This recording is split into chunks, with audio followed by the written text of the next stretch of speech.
বৃষ্টির জন্য চারিদিকের পরিবেশ একদমই স্যাঁতসেঁতে, মনে হচ্ছে যেন কোনো কাজই আগাচ্ছে না।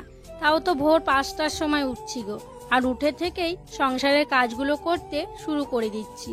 তবে বাইরের কাজগুলো আগে করে নিলাম, কারণ মেঘ হয়ে আছে তো বৃষ্টি হতেও পারে, তাই বাইরের কাজগুলো করলাম, মানে বাইরেটা ঝাড় দিয়ে নিয়েছি। তারপরে এসছি ঘরে, দিয়ে দেখো ঘরগুলো ঝাড়ু দিয়ে নিচ্ছি। 4টে ঘর আগে দিয়ে তারপরে বারান্দাটা ঝাড়ু দিয়ে নিলাম। তো বন্ধুরা, শুভ সকাল। আশা করছি তোমরা যে যেখানে আছো সকলে ভালো আছো, সুস্থ আছো।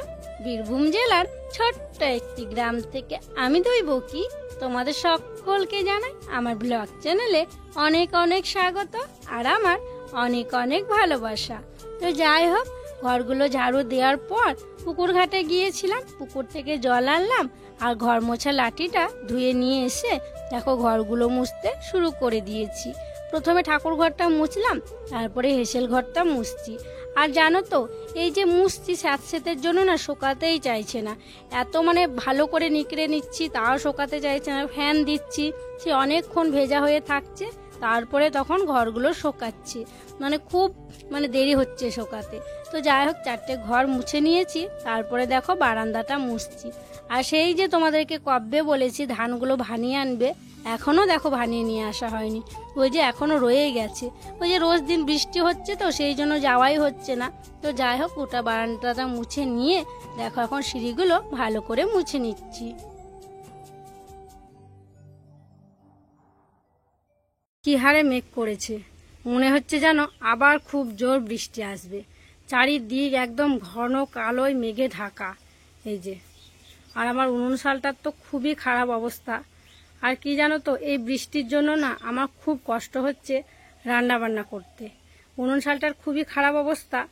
আর এ কথাটা বারবার কেন বলছি জানো তো, কারণ তোমরাও বারবার কমেন্ট করে বলছো যে রান্না শালটা ঠিক করো ঠিক করো। তবে কি জানো তো, করে উঠতে পারছি না, পেরে উঠতে পারছি না। আমি খুব আপ্রাণ চেষ্টা করছি ঠিক করার। আমার যে কতটা কষ্ট হচ্ছে সেটা আমি বুঝতে পারছি।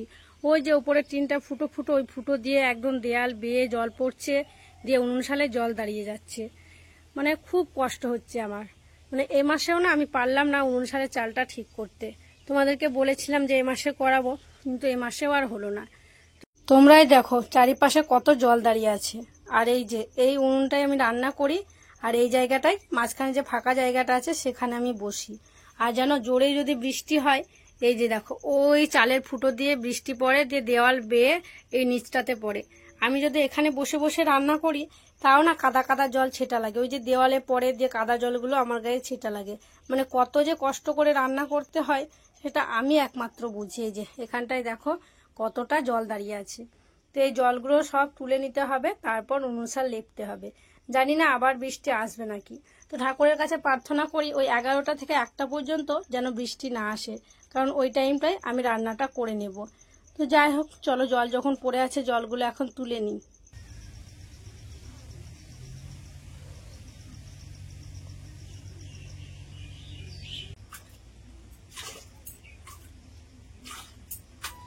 তো যাই হোক, অনেক তো জল জমে আছে, আর জলগুলো তোলার জন্য একটা বালতি নিয়ে চলে এলাম। আর বালতিতে দেখো জলগুলো তুলছি হাতে করে, আর বালতির মধ্যে রেখে দিচ্ছি। সত্যি গো, এই বর্ষায় না খুব কষ্ট করে আমার দিনগুলো কাটছে। অন্য সময় অতটা কষ্ট হয় না, এই যে রান্না করার সময় বেশি কষ্ট হয় যদি বৃষ্টি চলে আসে। আর এখন তো বর্ষার দিন, রান্না করার সময় তো যখন তখনই আর কি বৃষ্টি আসতে পারে। তো ওই দিকটা তোলা হলো, তারপরে দেখো এই দিকটায় চলে এলাম। আর হ্যাঁ, কষ্টের কথা বলতে একজন দিদিভাইয়ের কমেন্টের কথা মনে পড়লো। কমেন্টটা আজকেই করেছে।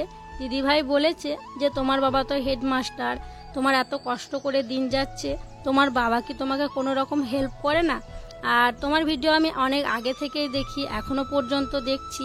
তুমি নাকি তোমার বাবার অমতে বিয়ে করে এসছো। তো তুমি যদি তোমার বাবার কথা শুনতে, তাহলে তোমার আরও ভালো বাড়িতে বিয়ে হতো, তুমি একদম রাজরানী হয়ে থাকতে। তো কি বলো তো, তোমার কথাটাও ঠিক। যদি বাবার দেখাশোনা করা কোনো ছেলের সাথে বিয়ে হতো তাহলে সত্যি একটু ভালো থাকতাম। তবে এই যে মানুষটাকে ভালোবেসে বিয়ে করে এসেছি তাকে কিন্তু পেতাম না, তাই না বলো? তো সত্যি কষ্টে আছি বলতে গেলেও এদিকে আমার শ্বশুরবাড়ির সবাই না খুবই ভালো, আমাকে খুব ভালোবাসে। এই দিক থেকে আমি কিন্তু বেশ ভালোই আছি। সবাইকে নিয়ে সুখে আছি। আর কি বলো তো দিদি ভাই, ভগবান তো চারিদিক থেকে একজনকে সুখী করতে পারে না, তাই না বলো? তো সব দিক থেকে দেখতে গেলে কিন্তু হবে না। যদিও আমার একটা ভালো বাড়িতে ভালো টাকা পয়সাওয়ালা ঘরে বিয়ে হতো, তাহলে কিন্তু সেই পরিবারের মানুষজন না ভালো হতে পারতো। তবে এই পরিবারের সবাই যেন খুব ভালো। আর একটা মেয়ে কি চাই, ভালো একটা স্বামী চাই আর ভালো একটা সংসার চাই। তো সেদিক থেকে আমি দুটোই পেয়েছি, তাই আমি খুব সুখে আছি। তবে কষ্ট হয়, আর কষ্টটা তো তোমার ভিডিওর মধ্যে দেখতেও পাও বলো। স্নান করে নিয়েছি, স্নান করে ঠাকুর সেবাটাও দিয়ে দিয়েছি। আর এদিকে তো জল খাবার বেলাও হয়ে আসছে। তো মুড়ি তো খাই আমরা জল খাবারে, তোমরা জানোই। তাই মুড়ি খাবার জন্য তো কিছু করতেই হবে। তাই ওদিকে গ্যাসে বসিয়ে দিয়েছি ডাল সিদ্ধ, ডাল আলু একসাথে দিয়েছি। ডাল আলু সিদ্ধ হচ্ছে আজকে মুড়ি খাওয়ার জন্য। আজকে পেঁয়াজ ভাজাও করছি না, আলু ভাজাও করছি না, ডাল আলু সিদ্ধ করছি। তো ওইদিকে ডাল আলুটা সিদ্ধ হতে থাক, আর ওদিকে চলো আমি অন্য কোনো কাজ করে নিই। আর কালকে তো চুল ভিজিয়েছিলাম, মানে মাথায় স্নান করেছিলাম, আজকে আর চুল ভেজালাম না। এমনিতেই সারাদিন তো বৃষ্টি পড়ছে এখন, মানে ভিজতেই থাকছে আর কি চুল, সেই জন্য আর কি মাথায় স্নান করলাম না। আর আজকে দেখো একটু সাইডে শীতে করেছি, কারণ তোমরা তো দেখতেই পাচ্ছ মাঝখানে যখন শীতে করছে এখানটা আমার চুল উঠে গেছে, একদম দেখা যাচ্ছে যে মানে ভিডিওতে আমারই মনে হচ্ছে যেন কেমন লাগছে আমাকে দেখতে। তো সেই জন্য আজকে ভাবলাম সাইডে করি। তাও আবার চুল আঁচড়ানোর সময় কি হয়ে যায় যেন, আর একটু এই দিকটায় করেছিলাম, এইখানেও দেখছি আর একটা টাক আছে, মানে এইখানেও চুল উঠে গেছে, এবার এইখানটাই করলাম। তো জানি না কেমন লাগছে। তো যাই হোক, দেখতে এইভাবে খারাপ লাগছিল চুলটা উঠে গেছে বলে, দিয়ে আবার এইভাবে আর কি চুলটা আজকে আঁচড়েছি। তো চলো দেখি কি কাজ করি এবার, মানে হয়ে যাক। এদিকে ডাল সিদ্ধটা, তারপরে হচ্ছে মাকে বাবাকে মুড়ি দেবো, আর আমরাও মুড়ি খেয়ে নেবো। ওই দেখো বৃষ্টি পড়তে লাগলো, আবার জামা কাপড়গুলো আমার মেলায় হলো। রুদ্র বাবা বাড়িতে ছিল না, ও গেছিল মাঠে। তো এইমাত্র মাঠ থেকে বাড়ি এলো, এসেই দেখো রান্নাঘরে চালে উঠে পড়েছে। তো তেমনভাবে তো সারাতে পারলাম না এখন। তো সেই জন্য যেগুলো আর কি ফুটো আছে সেগুলোতে এই যে বাড়তি টিনগুলো আমাদের আছে, এই টিনটা তো তোমরা দেখেছিলে যে ধান সিদ্ধ উনুনটা ঢাকা থাকে আর কি। তো সেই টিনটা এখন দেয়া হবে, যেখানে টিন আর কি নষ্ট হয়ে গেছে। ওই যে উপরে দেখতে পাচ্ছ কি জানো তো, ধোয়া যায় তো, দিয়ে ধোয়ায় না ওইখানটা আর কি ক্ষয়ে গেছে, যে ওইখানটাতে বেশি জল পড়ে দিয়ে আর কি কাদা হয়ে যায়, ভিতরে ঢুকে যায়। সেই জন্য এই টিনটা ওই যে ফাঁকা হয়ে আছে ওই জায়গায় লাগিয়ে দেবে। তাহলে আপাতত এখন আর কি বৃষ্টির জলটা পড়বে না রান্নাশালের ভিতরে। তো সেই জন্য রুদ্র বাবা উপরে উঠেছে। আর কোনো টিন ছিল না, তো একটাতে হবে না, সেই জন্য আবার কিছু খড়ও রেখেছে দেখো। তো বাবা আমি দুজনের টিনটাকে উপরে তুলে দিলাম, তারপরে এই খড়গুলোও দিতে হবে। আরও অনেক জায়গায় ফুটো ফুটো আছে, ওই জায়গাগুলোতে খড় দিয়ে আর কি বন্ধ করে দেবে, তাহলে আর ভেতর দিকে জলটা পড়বে না। তো এইভাবেই কোনো রকমে আর কি কাজ চালানোর মতো এখন রুদ্রর বাবা ঠিকঠাক করে দেবে। পরে তখন যেদিন পারবো একদম একটু নতুন চাল করার চেষ্টা করব।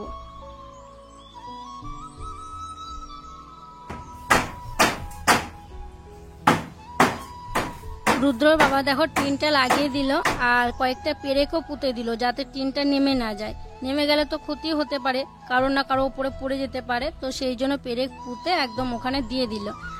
আর যে ছোট ছোট ফুটোগুলো আছে সেগুলোতে খড় দেবে। আরও টিন থাকলে ভালো হতো, দেওয়া যেত, তবে আর টিন নেই। তাই এই যে খড়গুলো আমি দেখো তুলে দিচ্ছি, দিয়ে খড়গুলো আর যে ফুটো আছে সেগুলোতে দিয়ে দেবে।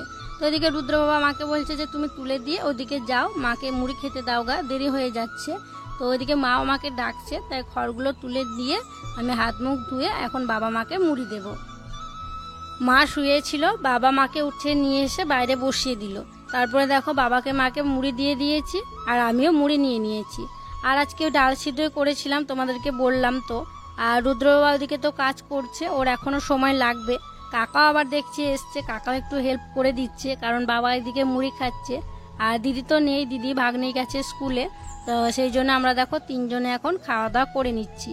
তো খাওয়া দাওয়া করবো, তারপরে মাকে স্নানটা করিয়ে দিয়ে তখন আমি রান্না বান্নার দিকে যাব। ওই সবজি টবজি কাটবো, রান্না বসাবো, এগুলো করব।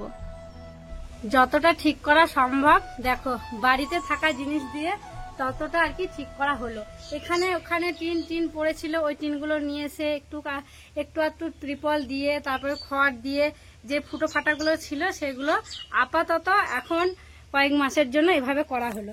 তো যেদিন পারবো সেদিন আর কি ভালো করে করার চেষ্টা করব। এদিকে দেখো খড় দেওয়া আছে বলে একটা পায়রা এসছে, ওখানে ধান আছে তো একটু খাওয়ার জন্য এসছে, খুঁটে খুঁটে ধানগুলো খাচ্ছে। ওপরটা একটু নোংরা নোংরা লাগছে, এখন খড়গুলো পড়ে আছে, বৃষ্টি হলে সব ঝরে যাবে, তখন ভালো লাগবে দেখতে। রান্নাঘরে চালটা ঠিক করার পর আমার তো আবার যাচ্ছে তাই অবস্থা হয়েছিল। এই জায়গাটার মানে ল্যাপা ছিল, তারপরে আবার টিনের সব এগুলো পড়েছিল, জলগুলো দিয়ে আবার ভালো করে ঝাঁট টাট দিয়ে দেখো আমি রান্নাও বসিয়ে দিয়েছি। এদিকে হচ্ছে ভাত, এইমাত্র চাল দিলাম।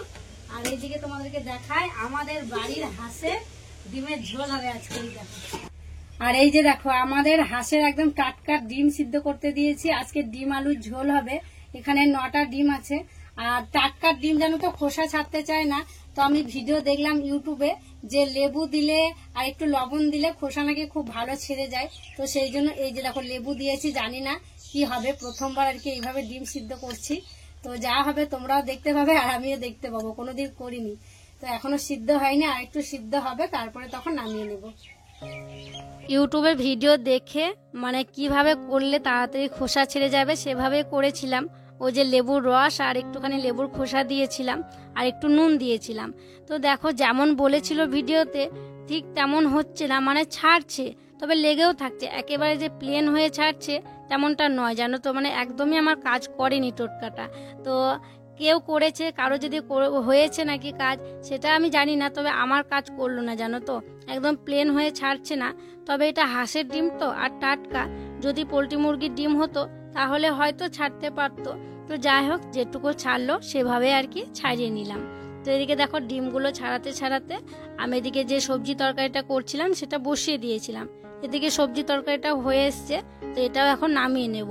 ওই যে কুমড়ো গাজর সবকিছু সবজি দিয়ে আর কি তরকারিটা করা হলো, আর দেখতে কিন্তু বেশ দারুণই হয়েছে। তো চলো এখন তরকারিটা নামিয়ে নিই।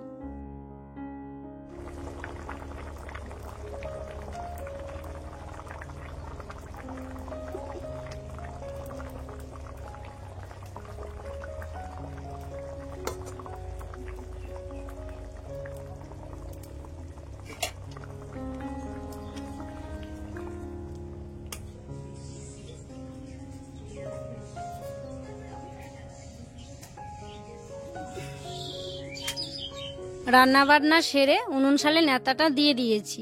তারপরে ভাবলাম একটা কাজ সেরে ফেলি, কারণ উনুনটা তো এখন গরম হয়ে আছে, হালকা আঁচও আছে। এই ঘুঁটেগুলো যেন পরশু দিনকে ছাড়িয়েছি, রোদ তো করছেই না, দিয়ে শোকানোই হচ্ছে না। তাই এই যে উনুনের তাপে দিচ্ছি, যে তাপ আছে ওই তাপে কিন্তু এই ঘুঁটেগুলো শুকিয়ে যাবে। গ্রামের মানুষে যেন এইভাবেই উনুনের উপরে ঘুঁটে চাপিয়ে রাখে, তারপরের দিন সকালবেলা দেখবো যে ঘুঁটেগুলো খুব সুন্দর শুকিয়ে গেছে। মানে রোদে যতটা কাজ হয় সারাদিনের রোদে, এই উনুনের ওপরে চাপিয়ে রাখলেও কিন্তু ঠিক সেম কাজ হয়। তো দেখো ওই দিকটায় যেটুকু আটলো সেটুকু দিলাম, কারণ ওই দিকটায় বেশি আঁচ থাকবে। তো তারপরে দেখো এই দিকটায় দিয়ে দিলাম। তো এখন চাপানো থাকবে, তবে ভেঙে পড়ে গেলেও অসুবিধা হয়, তাহলে ওই আগুন ধরে যেতে পারে। তবে একবার করে এসে দেখে যেতে হবে। তো যাই হোক, ওদিকে ঘুঁটেগুলো চাপিয়ে দিয়ে আমি দেখো পুকুর ঘাটে চলে এলাম হাঁড়ি কড়াইগুলো মেজে নেওয়ার জন্য। একটু আগেই ভিজে রেখে গেছিলাম, তারপরে ঘুঁটেগুলো চাপালাম। তো এখন হাঁড়ি কড়াইটা মেজে নেব। আর হ্যাঁ, দুদিন থেকে তো নাম নেওয়া হচ্ছিল না বলে তোমরা অনেকেই রাগ করছো, তাই ভাবছি আবার নামটা নেওয়া শুরু করব। মানে দুদিন নেওয়া হয়নি জানো তো। তো যাই হোক, চলো হাঁড়ি কড়াই মাজতে মাজতে তোমাদের সুন্দর সুন্দর নামগুলো নিয়ে ফেলি। প্রথম নামটি হচ্ছে ললিতা মণ্ডল। সে লিখেছে, তোমার ভিডিও আমার খুব ভালো লাগে, তোমার ভিডিওতে আমার নামটি নিও। এই যে ললিতা দিদিভাই, তোমার নামটি নিয়ে নিলাম, আর তুমি খুব খুব ভালো থেকো গো।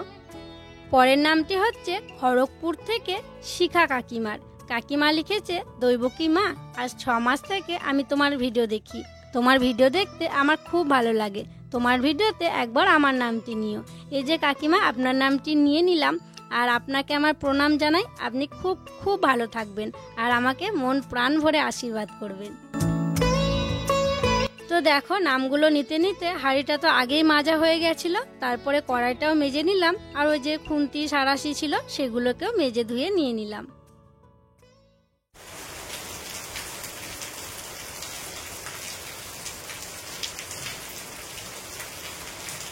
এখন বাজে বিকেল 6টা, আর তোমরা আওয়াজ শুনতে পেলে খুব জোর বৃষ্টি পড়ছে গো। অনেকক্ষণ থেকে বৃষ্টিটা শুরু হয়েছে। মানে একটু শুয়েছিলাম, তারপর থেকে বসেই ছিলাম, টাইম করে জলও দিয়েছিল। বৃষ্টিতে ভিজে ভিজে ছাতাটা নিয়ে আর কি জলগুলো নিয়ে এলাম। তারপরে একটু বসলাম, আমার চুল আঁচড়ালাম। মা দেখছি শুয়েই ছিল, ওঠেনি। এইমাত্র মা উঠলো, তারপরে মায়ের চুলটা আঁচড়ে দিচ্ছি। আর জানো দুপুরে যখন মাকে স্নান করিয়েছিলাম চুলটা আজকে আঁচড়ে দেওয়া হয়নি, মানে ওই যে গা ধুয়েছিল তো চুলটা বাঁধাই ছিল, মানে তখন একটু খিচিবিচির দিকে ছিলাম আর কি, রান্না বান্না করার সময় আর কি, তো সেই জন্য আজকে আঁচড়ে দেওয়া হয়নি। তো এখন দেখো ভালো করে মায়ের চুলটা বিনুনি করে গুঁথে দিচ্ছি। তারপর এই যে যেমনভাবে আর কি গুটিয়ে রাখি মার চুলটাকে সেভাবেই রেখে দেব। আর কয়েকদিন আগে মায়ের চুলটা দিদি একটু কেটে দিয়েছিল, মানে খুব লম্বা হয়ে গেছিলো জানো তো, মানে গোথা শেষই হচ্ছিল না, মানে অনেকটা লেজুরের মতো হয়ে থাকছিল, যে দিদি আবার একটু ছোট করে দিয়েছে, এখন একটু বেশ তাড়াতাড়ি গোথা হয়ে যাচ্ছে।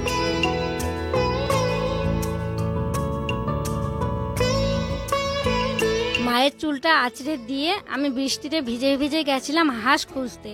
ও তো একা আছে বলে ঘরে নিজে নিজে আসে না, তবে এখন একটু বৃষ্টিটা ধরেছে, তো দেখো কাকাদের বাড়িতে ও চলে গেছিলো, ওকে ঘেরে ঘেরে নিয়ে এলাম, দিয়ে ওই যে ওর ঘরটা আছে ওখানে ওকে ঢুকিয়ে দিচ্ছি, গেটটা লাগিয়ে দিলাম, গেটটা লাগিয়ে দিয়ে ভাতটা আনতে যাব, নইলে গেটটা খোলা থাকলে আবার ও বেরিয়ে যেত, আর এই বৃষ্টিতে আবার খুঁজে আনা আমার মুশকিল হয়ে যেত।